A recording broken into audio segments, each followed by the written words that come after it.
It's been 30 years since Rodney King was assaulted by Los Angeles police officers, who were later acquitted in a tense, nationally televised trial, after which deadly riots broke out across the city. I think the whole world felt the same. We were in the state of shock, considering we had never witnessed anything like this on TV. King's daughter Lora is reflecting on a trial that echoed far beyond the city, the ensuing riots, and her father's enduring legacy. So you just knew for sure they were going to be found guilty, and they weren't. So it was very shocking. I didn't, it's basic math, and it was not adding up.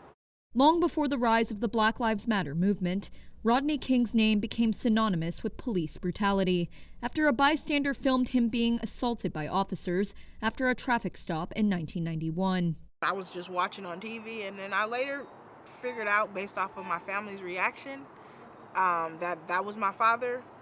Before I knew that was my father, I just knew for sure that whoever this person was not going to live through that. And then when I figured out it was my dad, it was really emotional for me. I know that the effects that it had on my dad for the rest of his life. As George Floyd, he didn't get murdered that night, but a big part of him died that we've never gotten back. And I don't wish that upon anybody, let alone their family members. I think a person having to deal with that for the rest of their life and not getting the proper help is collateral damage. I do. A year later, the 4 white officers captured in the video were cleared of assault charges, setting off the riots across Los Angeles.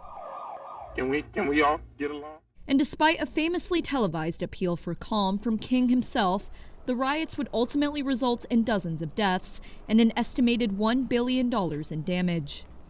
Lora says the tension and anger that boiled over during the riots still persists today.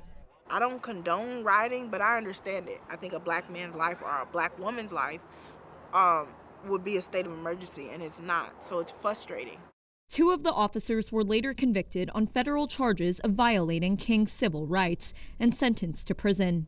A jury further ordered the city of Los Angeles to pay King $3.8 million in damages.